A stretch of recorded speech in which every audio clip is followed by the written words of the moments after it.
Avez-vous déjà imaginé qu'une mère de 69 ans pourrait être humiliée jusqu'à 2 heures du matin en faisant la vaisselle, pendant que son fils dînait chez sa belle-mère le jour de la fête des mères? 3 jours plus tard, il était à ma porte en suppliant pour de l'argent. Je m'appelle Brigitte Lavallée, j'ai 69 ans, et ce que j'ai découvert sur mes enfants m'a mené à prendre la décision la plus bouleversante de ma vie. C'était le 12 mai, un dimanche pluvieux à Lyon. Le vent froid du printemps français battait contre les fenêtres de mon appartement à Bellecour tandis que je préparais, une fois de plus, le petit déjeuner pour mon fils Thierry. À 45 ans, il vivait encore avec moi, dormant dans la chambre que j'avais décorée avec tant d'amour quand il n'était qu'un petit garçon rêveur. « Bonjour, mon chéri », dis-je avec un sourire fatigué, en arrangeant la table avec la porcelaine que j'avais reçue comme cadeau de mariage. « Joyeuse fête des mères à ta vieille maman. » Thierry ne leva même pas les yeux de son portable. Il tapait furieusement, probablement en train de converser avec sa femme Sylvie. Le silence lourd s'installa dans la cuisine, seulement brisé par le bruit de la pluie et le tic-tac de la vieille horloge que mon défunt mari Henri m'avait offerte. L'odeur des croissants frais que j'étais allé chercher à l'aube chez Monsieur Antoine, le boulanger de la rue, remplissait l'air matinal. J'avais aussi préparé du café fort, exactement comme Thierry l'aimait, dans la cafetière en aluminium que j'utilisais depuis 30 ans. Mes mains arthritiques me faisaient souffrir à cause du froid et de l'humidité, mais je continuais à servir mon fils comme je l'avais toujours fait. « Maman, j'ai besoin que tu prépares un déjeuner spécial aujourd'hui, » dit-il finalement, sans me regarder. « Je vais amener quelques amis. Ce coq au vin que tu fais, avec des pommes de terre gratinées et le dessert aussi. » Mon cœur se serra. C'était la fête des mères, et j'espérais secrètement qu'il m'emmènerait déjeuner dehors, ou au moins qu'il me donnerait un cadeau symbolique. Mais j'avalai ma déception et souris. « Bien sûr, mon chéri. » « Combien de personnes seront-elles ? » « Une dizaine de personnes. »« Ah, et il faut que tout soit prêt à 13 heures précises. » Il n'était que 8 heures du matin, et j'allais devoir sortir sous la pluie pour tout acheter. Mes genoux arthritiques me faisaient mal, mais comme toujours, j'enfilai mon manteau et pris mon vieux sac en cuir. En sortant de l'immeuble, je croisai Madame Rousseau, la concierge, qui arrosait les plantes dans le hall d'entrée. « Bonjour Madame Lavallée. Quelle belle journée pour la fête des mères, n'est-ce pas? Votre fils doit vous gâter aujourd'hui. »« Oui, il organise un déjeuner à la maison, » répondis-je, essayant de cacher ma tristesse derrière un sourire. « Comme c'est merveilleux. Vous devez être si fière. Si elle savait que j'étais la cuisinière et la serveuse de ma propre fête des mères. » Au marché de la rue de la République, je rencontrai Madame Dubois, ma voisine de 75 ans, qui ne portait que quelques fleurs. « Brigitte. Comment allez-vous, ma chérie? Votre fils doit vous dorloter aujourd'hui, n'est-ce pas? » Je forçai un sourire tout en portant des sacs lourds d'ingrédients. « Oui, il a invité des amis à déjeuner à la maison. » « Que c'est merveilleux. Vous devez être si fière. Si elle savait que j'étais la cuisinière et la serveuse de ma propre fête des mères. » Les sacs de courses étaient si lourds que mes bras tremblaient. J'achetai tout ce qu'il fallait pour le coq au vin, le poulet fermier chez le boucher Monsieur Leblanc, le vin rouge de Bourgogne chez le caviste, les légumes frais au marché. Le tout me coûta près de 80 €, une somme importante pour ma petite retraite. Je revins à la maison trempée. Thierry était sur le canapé en train de regarder la télévision avec le volume fort, une bière à la main malgré l'heure matinale. « Maman, j'ai oublié de te prévenir.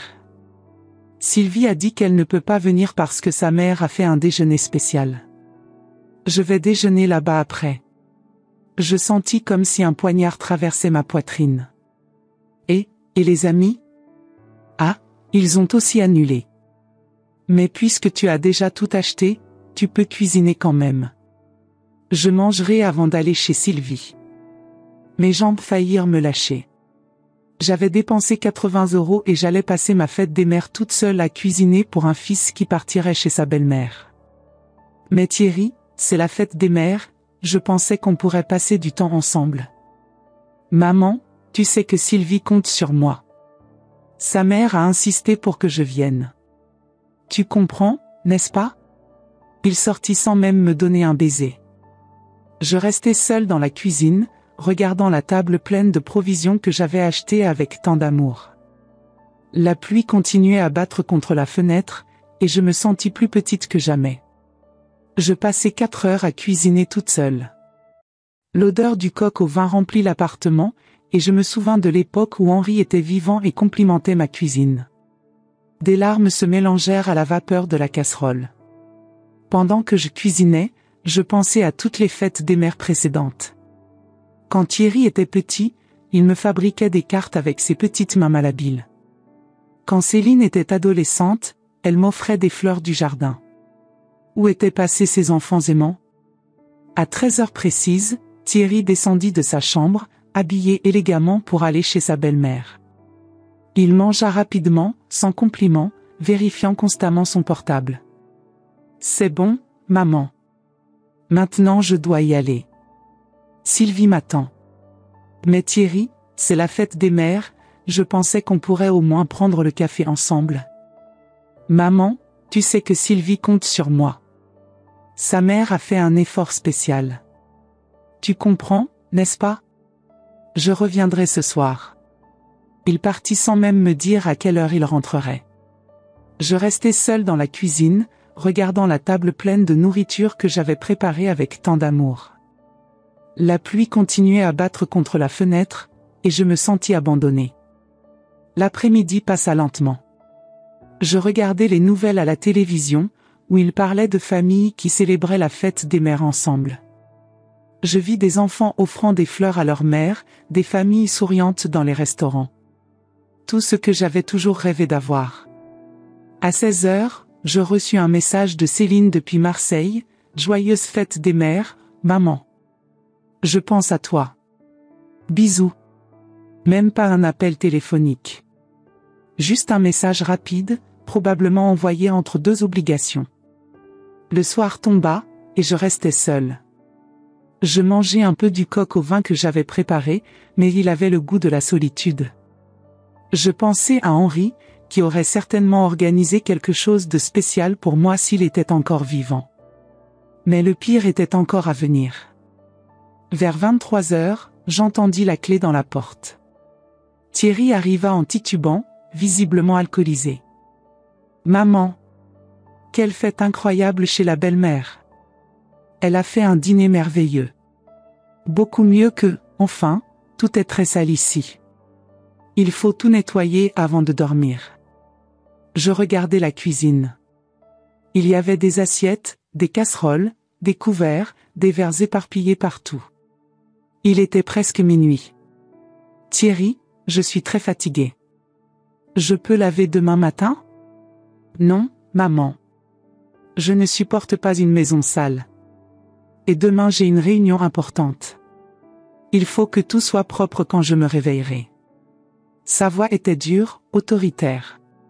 Ce n'était plus mon petit garçon qui me demandait gentiment de l'aide. C'était un homme de 45 ans qui traitait sa mère comme une employée de maison.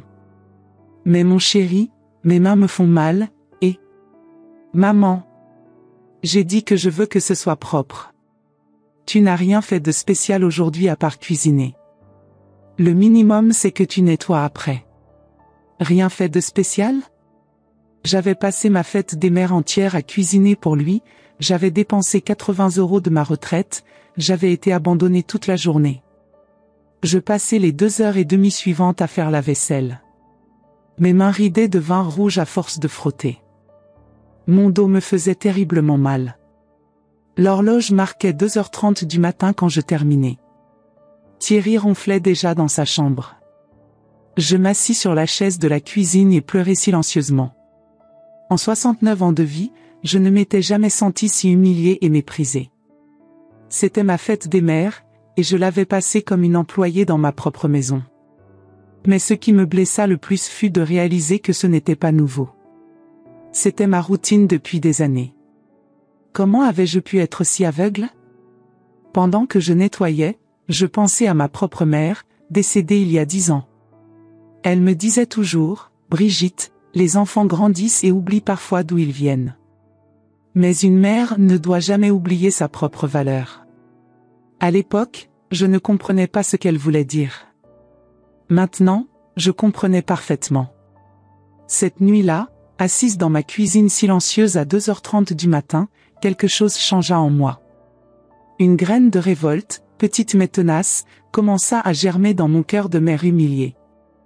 Voulez-vous savoir ce qui s'est passé dans les jours suivants?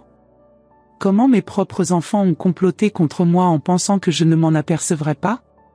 Restez avec moi, car ce que j'ai découvert sur eux m'a laissé paralysée, littéralement. Et quand ils ont pensé que j'étais en train de mourir, ils ont montré leur vrai visage. Mais j'avais un plan qu'ils n'ont jamais imaginé. Le lundi suivant la fête des mères, je me réveillais avec une douleur dans la poitrine qui n'était pas seulement physique. C'était la douleur d'une mère qui voyait enfin la réalité. Thierry partit tôt pour travailler sans même dire bonjour, comme il le faisait toujours. Je prenais mon café quand le téléphone sonna. Maman? C'était la voix de ma fille Céline, qui vivait à Marseille avec son mari. Comment s'est passée ta fête des mères? Elle était différente, répondis-je, sans courage de dire la vérité. J'imagine que Thierry t'a gâté, n'est-ce pas? Il a toujours été ton préféré. Préféré? Si elle savait comment il m'avait traité. Céline, quand avons-nous eu une vraie conversation pour la dernière fois? Maman, tu sais que je suis très occupée. L'affaire de Laurent grandit, écoute, je te rappelle plus tard, d'accord? J'ai une réunion maintenant. Je raccrochai le téléphone le cœur lourd, mais un soupçon commença à grandir en moi. Je décidai de faire quelque chose que je n'avais jamais fait, chercher des indices. Je commençai à faire attention aux conversations téléphoniques de Thierry. Il parlait fort, pensant toujours que je n'entendais pas à cause de ma surdité, qui en réalité n'était pas si grave que ça. Le mardi, j'entendis une conversation qui me glaça le sang. Non, Céline, elle ne se doute de rien, disait Thierry au téléphone dans sa chambre. Continue à faire semblant d'être occupé. Moins il y a de contacts, mieux c'est. Et l'appartement, demanda la voix de Céline, que j'arrivais à entendre même depuis le couloir. J'ai déjà parlé au courtier. Desquels, tu sais, on pourra vendre rapidement. Le marché immobilier à Bellecour est en hausse. Et ses économies? Environ 380 000 € sur le compte épargne, plus les investissements. J'ai tout calculé. En divisant par 2, ça fera 190 000 pour chacun. Mes jambes tremblèrent. Il parlait de moi comme si j'étais déjà morte. Comme si ce n'était qu'une question de temps. Thierry, j'ai une idée, continua Céline. Et si on commençait à la convaincre de nous donner une procuration? On peut dire que c'est pour l'aider avec les finances dans sa vieillesse. Bonne idée. Elle est de plus en plus confuse de toute façon. Hier, elle a oublié d'acheter du pain. Confuse? J'avais décidé de ne pas acheter de pain parce qu'ils ne remerciaient jamais pour rien. Mais ils l'interprétèrent comme de la confusion mentale. Parfait. Je vais voyager à Lyon le week-end prochain. On va travailler sur elle ensemble. Je raccrochai le téléphone de l'extension de la cuisine avec les mains tremblantes. Mes propres enfants, mes bébés que j'avais portés dans mes bras, que j'avais consolés quand ils pleuraient, que j'avais soutenus dans toutes les difficultés, planifiaient ma vie comme si c'était une affaire. Pendant le reste de la semaine, je commençais à tout observer avec d'autres yeux. Thierry me traitait vraiment comme une employée. Il faisait des demandes absurdes, comme exiger que je lave ses vêtements de travail tous les jours, que je cuisine des plats différents pour lui et que je maintienne la maison impeccable. Maman, tu ne penses pas que tu devrais réfléchir à ta retraite, dit-il le jeudi pendant le dîner. Genre, organiser tes documents, tes comptes. Pourquoi, mon chéri? Ah, c'est juste que, les personnes de ton âge ont besoin de se préparer pour les éventualités. Éventualité. Quel mot élégant pour dire ta mort. Peut-être que tu pourrais me donner une procuration. Pour que je t'aide si tu tombes malade ou quelque chose comme ça. Voilà. Leur plan en action. Je vais y réfléchir, répondis-je, feignant l'innocence. Le vendredi, Céline arriva de Marseille. Elle ne m'avait pas rendu visite depuis 8 mois, mais cette fois elle vint avec une valise pleine et un sourire faux sur le visage. « Maman, comment vas-tu ?»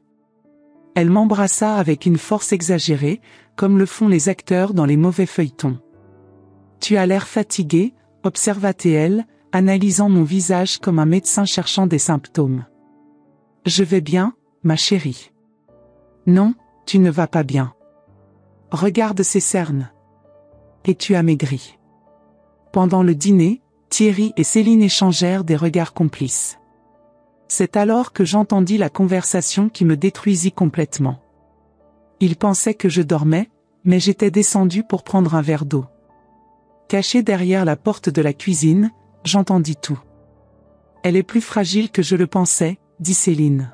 « Oui, et elle a ses trous de mémoire. Hier elle a demandé 3 fois quelle heure il était. » Mensonge. Je n'avais demandé qu'une seule fois, et c'était parce que l'horloge de la cuisine était arrêtée. Thierry, je dois te dire quelque chose. Laurent a des problèmes dans son affaire. On a besoin de cet héritage plus tôt que prévu. Des dettes? Beaucoup. Environ 150 000 €. Si on n'arrive pas à avoir l'argent dans les 3 prochains mois. Je comprends. Et moi aussi j'ai quelques comptes à régler. Tu sais cette voiture que j'ai achetée? Je dois encore 80 000. Alors on doit accélérer le processus. Comment ça? Je ne sais pas, peut-être si elle devenait plus stressée, plus malade. Céline. Je ne dis pas qu'on doit faire quelque chose directement. Mais si elle devient plus affaiblie, elle peut avoir un infarctus, un AVC, c'est naturel à son âge. Et si elle résiste encore des années? Là entre le plan de la procuration. Une fois qu'on aura accès à ses comptes. Je ne puis pas en entendre davantage. Je courus silencieusement vers ma chambre et m'y enfermer. Je pleurai jusqu'à ne plus avoir de larmes. Ce n'était pas seulement l'héritage. Il voulait que je meure. Mes propres enfants. Le samedi matin, je fis semblant d'être souffrante. Je dis que je sentais des douleurs dans la poitrine et des vertiges. Immédiatement, je vis leurs yeux briller d'espoir. « Maman, je pense qu'on devrait t'emmener chez le médecin », dit Céline, mais dans le ton de sa voix il y avait une attente morbide. « Non, ça va. J'ai juste besoin de me reposer. »« Tu es sûre ? Ces douleurs dans la poitrine peuvent être sérieuses chez les personnes de ton âge, » insista Thierry. Les personnes de mon âge. Comme si j'étais un objet avec une date d'expiration dépassée. Je passais tout le week-end à feindre la faiblesse, juste pour tester mon soupçon. Et c'est exactement ce qui arriva. Plus je paraissais fragile, plus il devenait attentionné. Mais ce n'était pas de l'amour. C'était de l'intérêt. Le lundi, Céline retourna à Marseille, mais pas avant une dernière offensive. Maman, Thierry m'a parlé de l'idée de la procuration. Je trouve ça très sensé. On veut juste te protéger. Je vais à la banque mercredi pour régler ça, mentis-je. Parfait. Tu es si sage, maman. Sage? J'étais juste une vieille idiote qui avait mis 69 ans à réaliser qu'elle avait élevé de monstres. Après son départ, je me retrouvais seule avec Thierry à nouveau. Mais maintenant tout était différent. Chaque geste de sa part, chaque mot, chaque demande absurde avait un but sombre. Le mardi soir, je l'entendis parler au téléphone à nouveau. Elle a accepté la procuration. Non, Céline, elle ne se doute de rien. Elle continue à penser qu'on est des enfants dévoués. Oui, mercredi elle va à la banque. Parfait, alors jeudi on peut commencer à faire bouger ses comptes. C'est alors que tout changea pour moi. Ce n'était pas seulement une question d'argent. C'était une question de qui j'étais vraiment. Pendant des décennies, je m'étais entièrement consacrée à mes enfants. J'avais sacrifié ma carrière, mes rêves, mon propre bonheur. Et j'ai découvert que, pour eux, je n'étais qu'un obstacle entre eux et un héritage. Mais ils ne savaient pas quelque chose de très important sur moi. Quelque chose que même Henri, mon défunt mari, ne savait pas complètement. Je n'étais pas seulement une femme au foyer retraitée. J'avais des secrets. Et des ressources qu'il n'avait jamais imaginées. Le mercredi matin, je fis semblant de sortir pour la banque. Mais ce n'est pas là que j'allais. J'allais dans un endroit qui changerait le cours de cette histoire pour toujours. Un endroit où Brigitte Lavallée, la mère dévouée, se transformerait en quelqu'un qu'il ne s'attendait jamais à affronter. Voulez-vous découvrir quel était mon secret? Comment une simple femme au foyer a réussi à retourner la situation contre 2 enfants cupides? Attendez de voir ce qui s'est passé quand ils ont découvert que leur compte bancaire était complètement vide. La vengeance d'une mère peut être plus intelligente que quiconque l'imagine. Mercredi 22 mai. Je sortis de la maison à 9 heures du matin, disant à Thierry que j'allais à la banque régler la procuration. Il ne leva même pas les yeux de son journal, se contentant de marmonner un HM distrait. S'il avait su où j'allais vraiment, il m'aurait suivi. Je marchai jusqu'à la rue de la République et entrai dans l'immeuble discret où fonctionnait le cabinet d'avocats Marchand et Associés. Madame Marchand était une femme élégante de 50 ans, qui m'accueillit avec un sourire professionnel. Madame Lavallée, quel plaisir de vous revoir après tant d'années. Bonjour, Marie-Claire. J'ai besoin de votre aide de toute urgence. Bien sûr. En quoi puis-je vous aider? Je respirai profondément. Je dois protéger mon patrimoine de mes propres enfants. Marie-Claire arqua les sourcils, mais ne montra pas de surprise. En tant qu'avocate spécialisée en droit familial, elle avait probablement déjà vu des cas similaires. Racontez-moi tout, dit-elle, prenant un bloc-notes. Je relatai toute l'histoire, l'humiliation de la fête des mères, les conversations que j'avais entendues, leurs plans pour m'obtenir une procuration, les attentes morbides concernant ma mort. Marie-Claire écoutait attentivement, prenant des notes. Brigitte, c'est plus courant que vous ne l'imaginez. Malheureusement, certains enfants voient leurs parents seulement comme une source d'héritage. Que puis-je faire? Plusieurs choses. Premièrement, nous allons modifier complètement votre testament. Deuxièmement, je vais préparer des documents qui protégeront vos biens de toute procuration frauduleuse. Et troisièmement, elle sourit avec malice, nous pouvons leur donner une leçon. Comment? Vous avez des comptes dans combien de banques? 3. Crédit Lyonnais, BNP Paribas et Société Générale. Parfait. Nous allons transférer tout votre argent vers des comptes dans une nouvelle banque, à votre nom, mais avec des mots de passe et des procédures que vous seul connaîtrez. Nous ne laisserons que des sommes symboliques dans les anciens comptes. Et c'est légal? Complètement. C'est votre argent, vous pouvez le faire circuler comme vous voulez. Nous passâmes 3 heures à tout planifier dans les moindres détails. Marie-Claire m'expliqua que je pouvais créer une fondation en mon nom, y transférer une grande partie des biens, et destiner l'argent à des institutions caritatives. Ainsi, même s'ils obtenaient une procuration quelconque, il n'y aurait rien de substantiel à voler. Mais Brigitte, cela signifie que vos enfants n'hériteront de presque rien. Ils ont déjà clairement montré qu'ils ne me voient pas comme une mère, mais comme un investissement. Qu'ils récoltent ce qu'ils ont semé. Je sortis du cabinet avec une sensation étrange. C'était de la libération mélangée à de la tristesse. Je protégeais mon patrimoine, mais j'admettais aussi que j'avais perdu mes enfants à cause de la cupidité. Dans les jours suivants, j'exécutais le plan discrètement. Je transférais 350 000 € vers le nouveau compte, ne laissant que 5 000 dans chacun des anciens. Je signais les nouveaux documents légaux. Je créai la fondation Brigitte Lavallée pour l'assistance aux personnes âgées abandonnées, une ironie que moi seul comprenais. Thierry remarqua que je sortais plus de la maison, mais ne se douta de rien. Où vas-tu tant, maman? Chez le médecin, à la pharmacie, à la banque, des choses de vieille, répondais-je avec innocence. À la fin mai, Céline appela euphorique. Maman!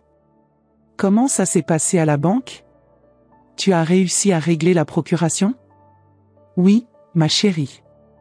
Tout est en cours. Que c'est bien.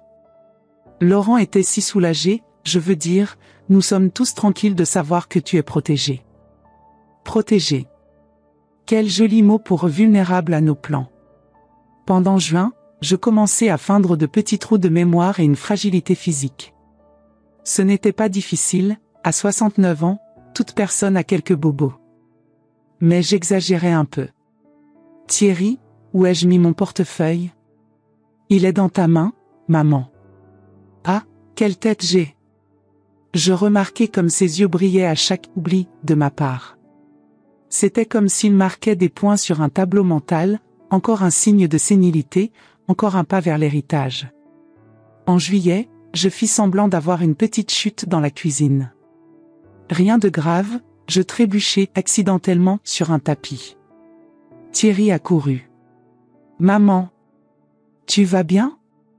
Je crois, mais ma jambe me fait mal. On va à l'hôpital.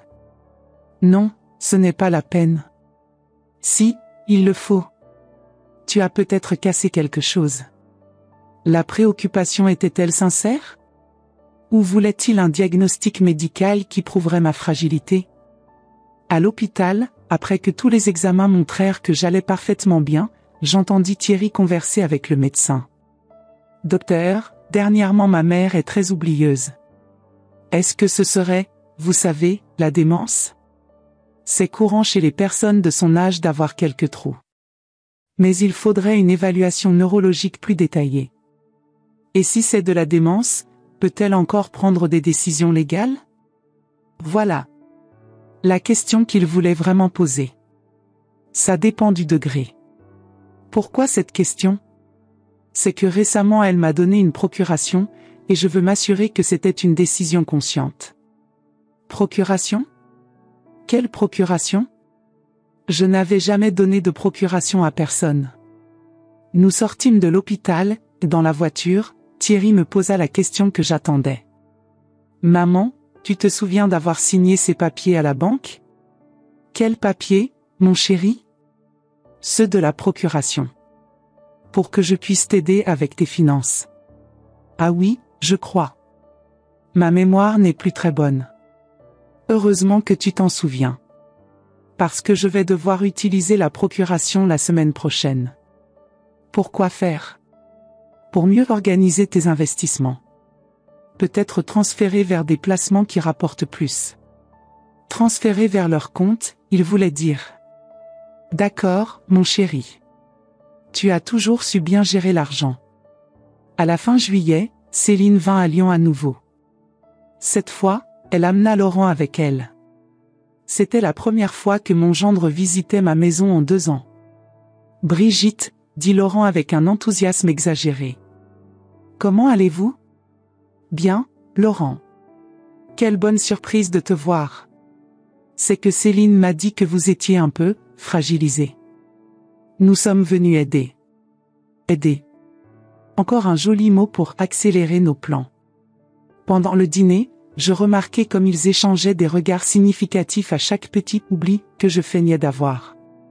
Maman, tu as mis du sel dans le dessert, observa Céline. J'ai fait ça? Que c'est bizarre, excusez-moi, je deviens vraiment confuse.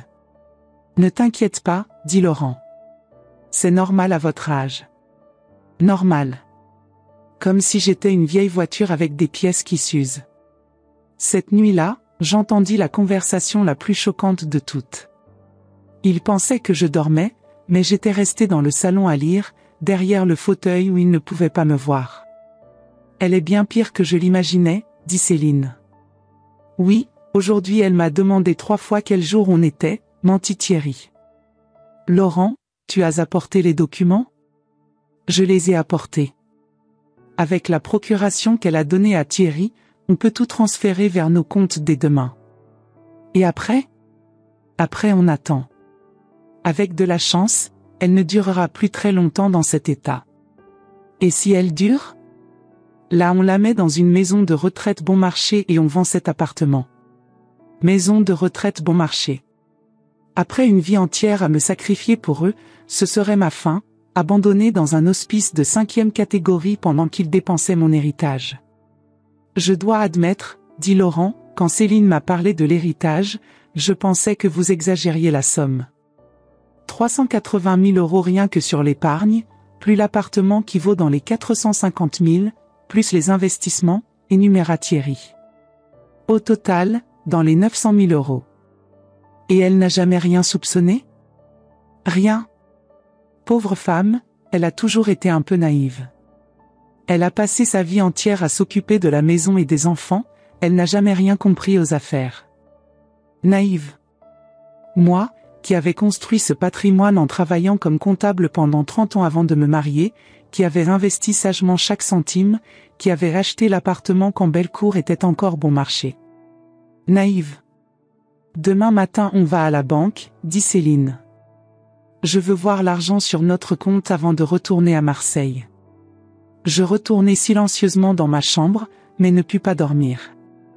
Demain serait le jour où il découvrirait mon petit secret. Le jeudi 25 juillet, je me levai tôt et préparai le petit déjeuner comme toujours.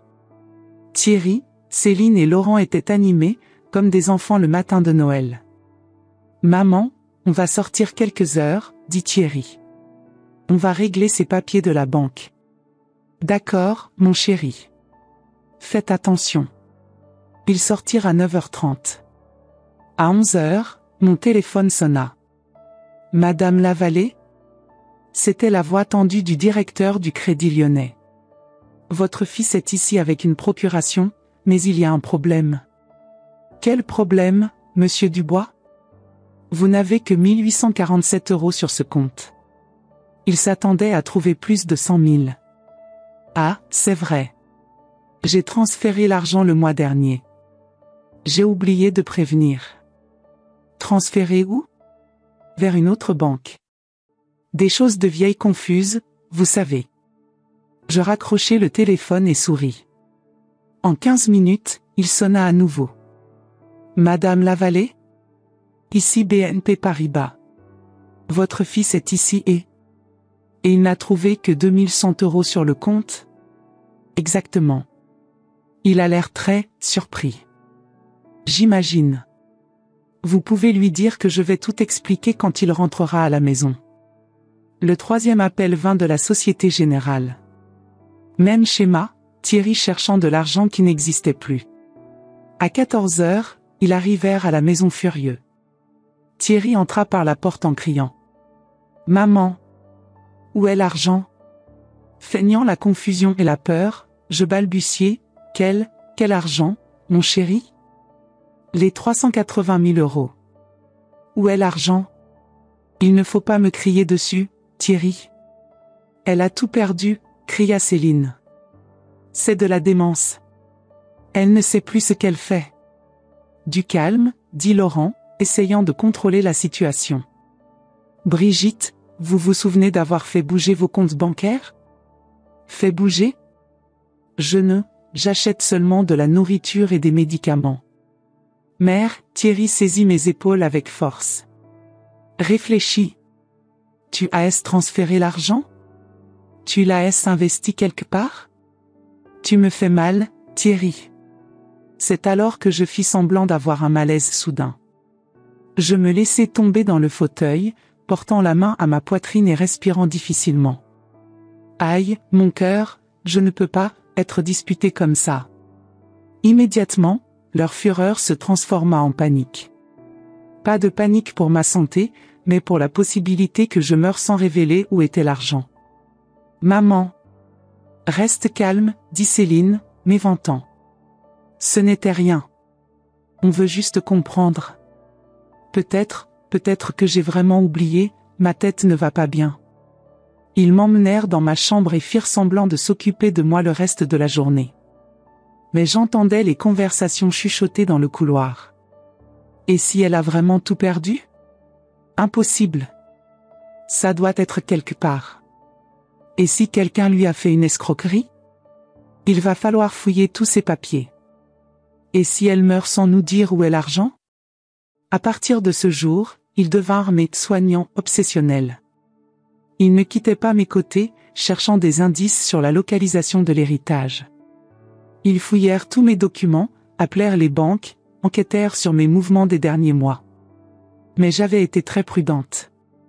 Tous les documents du nouveau compte et de la fondation étaient gardés dans le coffre du cabinet d'avocat. En août, la situation devint insoutenable. Il me pressait quotidiennement, feignant l'inquiétude, mais je sentais le désespoir grandir en eux. Laurent dut retourner à Marseille pour essayer de résoudre ses dettes sans l'argent qu'il espérait, mais Céline resta à Lyon. « Maman, essayons de nous souvenir ensemble », disait-elle avec une patience forcée. « Tu as parlé avec quelqu'un d'investissement? Un courtier?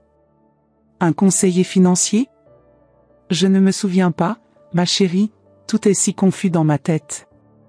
Et c'est important. » Chaque jour qui passait sans trouver l'argent, leur comportement se détériorait. Le masque d'enfant affectueux tombait.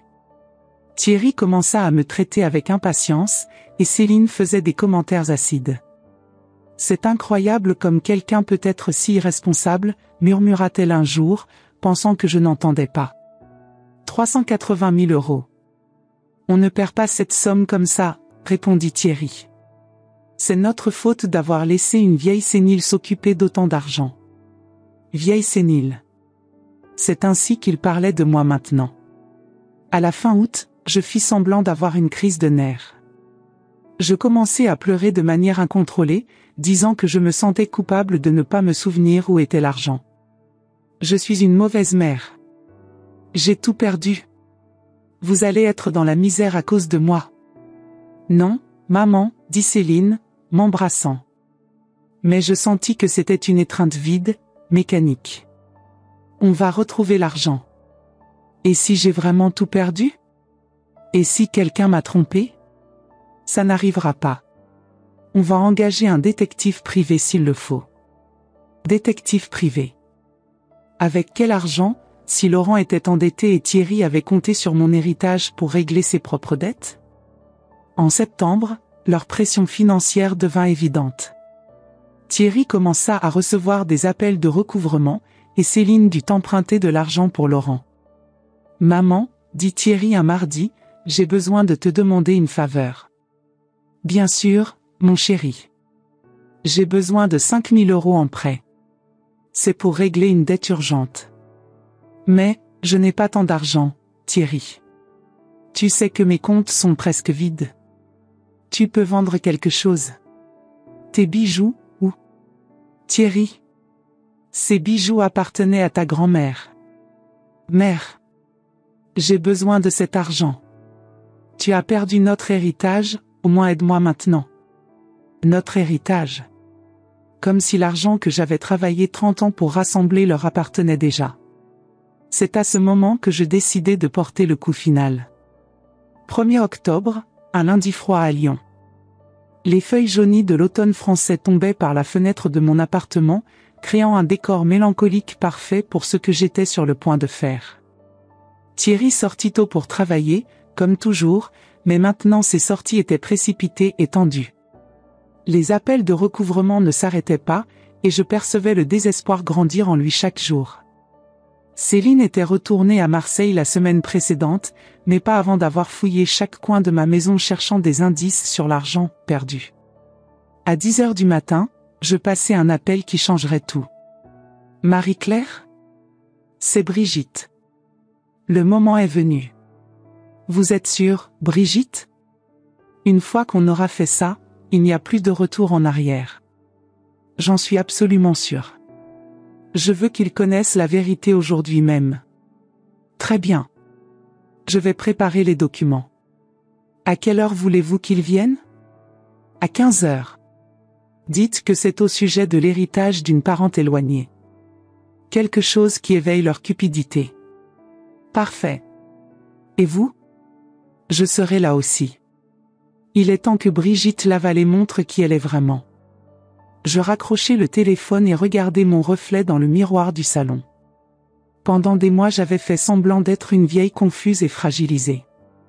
Aujourd'hui, pour la première fois depuis longtemps, je m'arrangeais comme la femme que j'avais toujours été, cheveux bien coiffés, maquillage discret, la robe bleu marine que Henri complimentait toujours. À 14 h 30, j'appelai Thierry. « Mon chéri, tu peux rentrer à la maison maintenant? C'est urgent. » « Maman, je travaille. » C'est au sujet d'argent, Thierry. Beaucoup d'argent. 5 minutes plus tard, il rappelait. Quel argent, maman? Une avocate a appelé. Il semble que tante Marguerite ait laissé un héritage pour notre famille. Elle veut nous voir aujourd'hui à 15 heures. Tante Marguerite était une parente éloignée qui était morte il y a 2 ans. Thierry la connaissait à peine, mais le mot « héritage » fut suffisant. J'arrive à la maison maintenant. J'appelais aussi Céline. Ma chérie, tu dois venir à Lyon aujourd'hui même. C'est au sujet d'un héritage. Héritage? De qui? Tante Marguerite. Son avocate veut nous voir. Ça peut être beaucoup d'argent. Maman, je ne peux pas voyager à Lyon à cause d'un héritage douteux. Céline, l'avocate a mentionné 200 000 euros. 15 minutes plus tard, elle rappelait. Je pars maintenant pour Lyon. À quelle heure est le rendez-vous? À 15 heures pile, nous étions tous les 3 dans le cabinet de Marie-Claire Marchand. Thierry était anxieux, Céline semblait calculatrice, et je feignais d'être confuse et pleine d'espoir. Madame Lavallée, Monsieur Thierry, Madame Céline, salua Marie-Claire formellement. Merci d'être venu. Alors, au sujet de cet héritage, commença Thierry impatient. Ah oui, l'héritage, dit Marie-Claire avec un sourire énigmatique. Avant tout, je dois clarifier certaines choses. Il n'y a aucun héritage de tante Marguerite. Comment ça? Demanda Céline. La personne qui vous a appelé ici était votre propre mère. Madame Lavallée, voulez-vous expliquer ou préférez-vous que je commence? Thierry et Céline me regardèrent confus. Maman, de quoi parle-t-elle? Je respirai profondément. Pour la première fois en moi, je parlais avec la voix ferme et claire qu'il n'entendait plus depuis longtemps. Je parle des 380 000 euros que vous avez passé les derniers mois à chercher. Tu te souviens où est l'argent? Demanda Céline, les yeux brillants. J'ai toujours su où était l'argent, ma chérie. Je n'ai jamais eu de démence, je n'ai jamais été confuse, je n'ai jamais rien perdu. Le silence dans le cabinet était assourdissant. Comment ça? Murmura Thierry. Comment ça? Vous voulez vraiment que j'explique? Dis-je, ma voix gagnant en force. Vous voulez que je raconte comment je vous ai entendu planifier ma mort? Comment j'ai découvert que vous attendiez anxieusement que je meure pour partager mon héritage? Maman, c'est un malentendu, commença Céline. Malentendu, j'explosai, me levant de la chaise. Malentendu, c'était de vous entendre calculer combien de temps je vivrais encore. Malentendu, c'était de découvrir que ma propre fête des mères avait été planifiée pour m'humilier. Malentendu, c'était de réaliser que vous aviez déjà partagé mes biens avant même que je sois morte. Maman, tu ne comprends pas, tenta Thierry. Je ne comprends pas, criai-je, et pour la première fois en décennies, je vis la peur dans les yeux de mes enfants. J'ai parfaitement compris quand je vous ai entendu discuter si je durerais encore 3 mois. J'ai compris quand vous avez planifié de me mettre dans une maison de retraite bon marché. J'ai compris quand vous avez dit que j'étais seulement un obstacle entre vous et l'argent. Marie-Claire assistait en silence, comme un public de théâtre. Thierry, tu m'as fait faire la vaisselle jusqu'à 2 heures du matin pour ma fête des mères et après tu es allé dîner chez ta belle-mère. Tu sais comment je me suis sentie? Comme une employée dans ma propre maison. Maman, Tais-toi. 55 ans. 55 ans je me suis dévouée pour vous. J'ai travaillé comme comptable pendant 30 ans pour rassembler cet argent que vous pensiez qui vous appartenait déjà. J'ai sacrifié ma carrière, mes rêves, ma vie pour mes enfants. Mère, on n'a pas. Vous n'avez pas quoi, Céline? Vous n'avez pas planifié d'utiliser une procuration frauduleuse pour voler mon argent? Vous n'avez pas calculé exactement combien chacun recevrait quand je mourrais? Vous n'avez pas discuté de moyens de me rendre plus stressée pour que j'aie un infarctus? Tous les deux étaient pâles, sans mots. Marie-Claire, pouvez-vous leur montrer les documents? L'avocate ouvrit un dossier et étala des papiers sur la table. Voici les documents que votre mère a signés ces derniers mois. Premièrement, transfert de tous les biens vers un nouveau compte bancaire, inaccessible pour les procurations. Deuxièmement, création de la Fondation Brigitte Lavallée pour l'assistance aux personnes âgées abandonnées. Troisièmement, Nouveau Testament. Nouveau Testament, demanda Céline d'une voix tremblante. Oui. Dans l'Ancien Testament, vous héritiez de tout à parts égales. Dans le Nouveau Testament, chacun de vous hérite d'exactement 1 euro. 1 euro, crièrent-ils tous les deux à l'unisson. 1 euro chacun, confirmai-je. Le reste de mon patrimoine, appartements, investissements, économie, tout va à la fondation que j'ai créée pour aider les personnes âgées qui ont été abandonnées par leurs propres enfants. Tu ne peux pas faire ça, cria Thierry. Je peux et je l'ai fait. Cet argent est à moi, pas à vous. J'ai travaillé des décennies pour le rassembler. Mais nous sommes tes enfants. Enfants, je ris amèrement. Les enfants ne planifient pas la mort de leur propre mère. Les enfants ne calculent pas les héritages comme s'ils étaient des actions en bourse. Les enfants n'humilient pas leur mère le jour de la fête des mères. Maman, on peut parler, revoir tout ça, tenta Céline. Parler ? Comme vous avez parlé avec moi pendant ces mois ?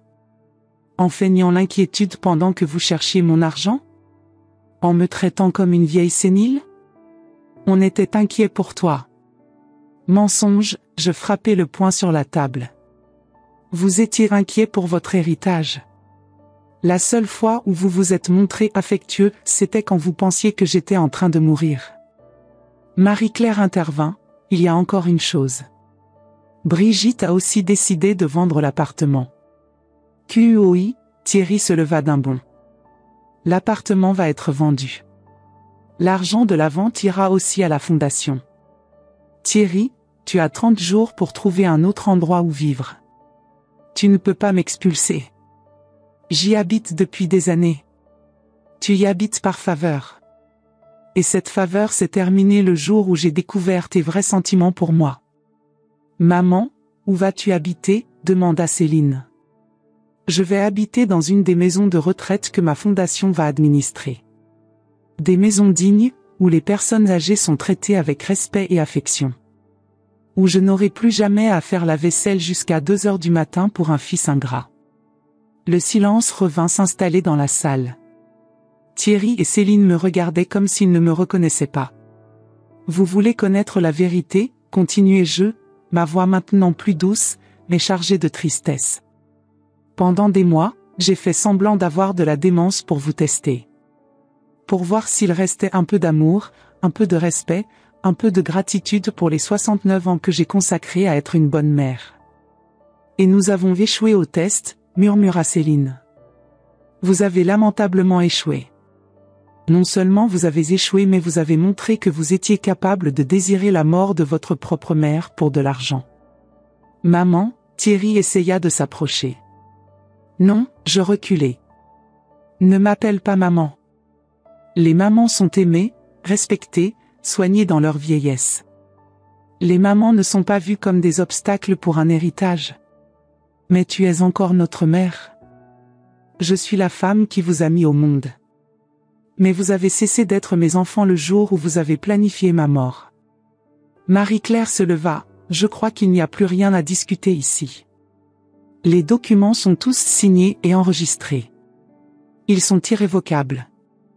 Attendez, cria Céline. Il doit y avoir quelque chose qu'on puisse faire. Un accord. Accord, je la regardais avec dédain. Quel genre d'accord ? Vous promettez de faire semblant de m'aimer pendant quelques années en échange de l'héritage ? Nous t'aimons, maman. Vous aimez mon argent. Si vous m'aimiez, vous n'auriez jamais planifié ma mort. Si vous m'aimiez, vous ne m'auriez pas humilié le jour de la fête des mères. Si vous m'aimiez, vous ne seriez pas ici en pleurant pour l'héritage perdu, mais pour la relation détruite. On peut changer, dit Thierry désespérément. Changer ? À 45 et 42 ans, vous allez changer ? Thierry, tu m'as traité comme une employée pendant des années. Céline, tu ne me rendais pas visite depuis des mois avant de découvrir que tu pouvais hériter de l'argent. Mais nous sommes une famille. Famille, je ris sans humour. La famille se réunit par amour, pas pour l'héritage. La famille s'occupe des personnes âgées, elle ne planifie pas de s'en débarrasser. La famille célèbre la fête des mères, elle n'utilise pas ce jour pour humilier la mère. Je me dirigeais vers la porte, mais me retournai une dernière fois. Thierry, tu te souviens quand tu étais petit et que tu as eu une pneumonie?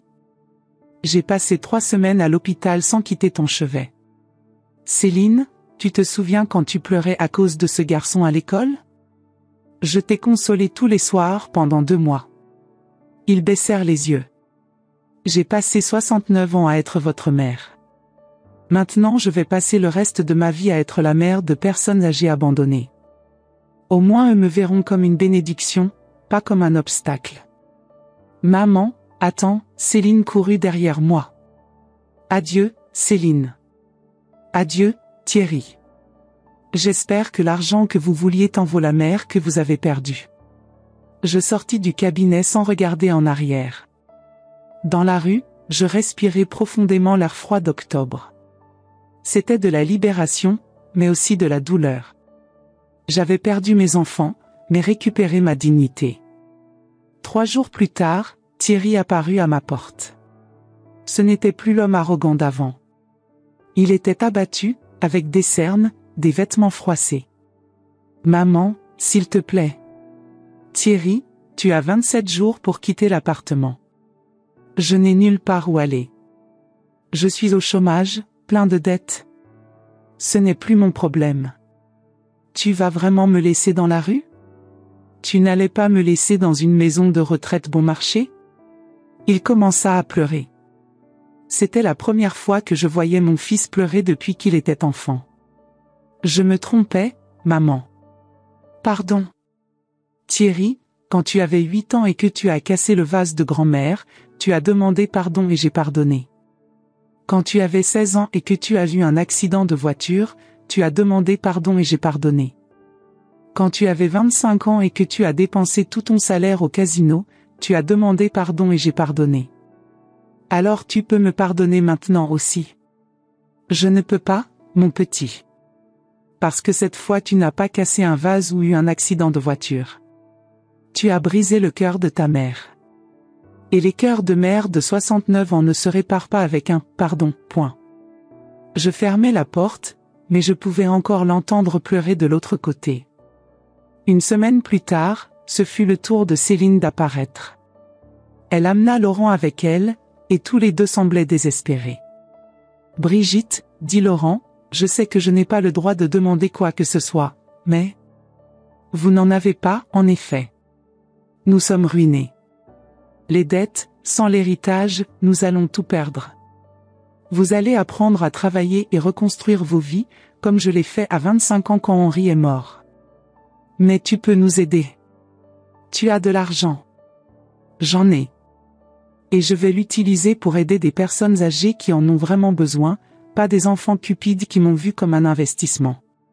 S'il te plaît, au moins pour Céline, c'est ta fille. Elle a cessé d'être ma fille le jour où elle a planifié ma mort. Aujourd'hui, 6 mois plus tard, j'habite dans la première maison de la Fondation Brigitte Lavallée. C'est un endroit beau, avec des jardins bien entretenus, où 20 personnes âgées vivent dans la dignité. Certaines ont été abandonnées par leurs enfants, d'autres n'ont jamais eu de famille.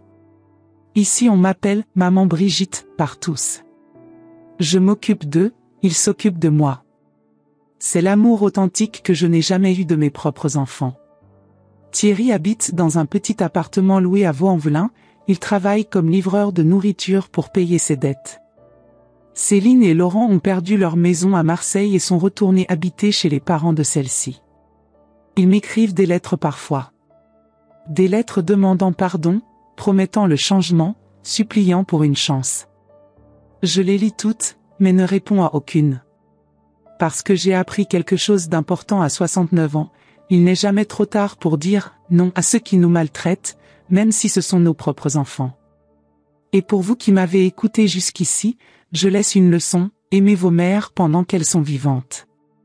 Respectez-les, occupez-vous d'elles, valorisez chaque jour à leur côté. Parce que l'argent vous pouvez le gagner en travaillant, mais une mère vous n'en avez qu'une dans la vie. Et quand elle s'en va, que ce soit par la mort ou par la déception, elle ne revient plus. Si vous reconnaissez quelque chose de votre propre histoire dans ce que je viens de vous raconter, si vous aussi vous sentez parfois que vos sacrifices passent inaperçus, vous n'êtes pas seul. Combien d'entre vous se sont déjà demandé si leurs enfants les appellent par amour ou par intérêt? Combien ont déjà préparé un repas de fête en sachant qu'ils mangeraient seuls? Écrivez-moi dans les commentaires. Racontez-moi votre histoire. Est-ce que vos enfants vous appellent seulement quand ils ont besoin de quelque chose? Est-ce qu'ils se souviennent de votre anniversaire sans que vous le leur rappeliez? Avez-vous déjà ressenti cette douleur silencieuse de réaliser que vous donnez plus d'amour que vous n'en recevez? Peut-être que vous aussi, vous avez lavé la vaisselle tard dans la nuit après avoir cuisiné toute la journée pour des enfants qui sont partis sans un merci. Peut-être que vous aussi, vous restez des heures à attendre un appel qui ne vient jamais. Peut-être que vous vous demandez où sont passés ces petits qui vous disaient « Je t'aime maman » tous les soirs. Votre expérience compte. Votre douleur mérite d'être entendue. Votre histoire mérite d'être racontée. Il n'est jamais trop tard pour reprendre sa dignité, pour dire stop au mauvais traitement, même quand ils viennent de nos propres enfants. Certains d'entre vous m'écriront peut-être « Brigitte, mes enfants sont différents ». J'espère sincèrement que c'est vrai. Mais si ce n'est pas le cas, sachez que vous avez le droit d'exiger le respect. Vous avez le droit de dire non. Vous avez le droit de protéger votre cœur, même à notre âge. Dans les commentaires, partagez votre vérité. Dites-moi si vous vous êtes déjà senti comme une employée dans votre propre maison. Racontez-moi si vos enfants connaissent le montant de votre retraite mieux que votre date d'anniversaire. Exprimez cette douleur que vous gardez peut-être en silence depuis des années. Abonnez-vous à cette chaîne, parce que nos histoires méritent d'être entendues. Parce qu'à notre âge, nous avons encore tant à dire, tant à enseigner. Parce que nos voix comptent, nos expériences comptent, notre sagesse compte. Et surtout, partagez cette vidéo avec d'autres personnes qui pourraient en avoir besoin. Peut-être que quelqu'un dans votre entourage vit la même situation en silence. Peut-être qu'un de vos amis a besoin d'entendre qu'il n'est pas seul, qu'il n'est pas fou, qu'il mérite mieux. Nous avons donné notre vie pour nos enfants. Maintenant, donnons-nous la permission de vivre pour nous-mêmes. Donnons-nous le droit d'être respectés, aimés, valorisés. Je vous lis, je vous comprends, et je vous respecte. Parce qu'au fond, nous nous ressemblons tous. Nous sommes des mères et des pères qui avons aimé sans compter, et qui méritons d'être aimés en retour. Votre Brigitte qui vous comprend.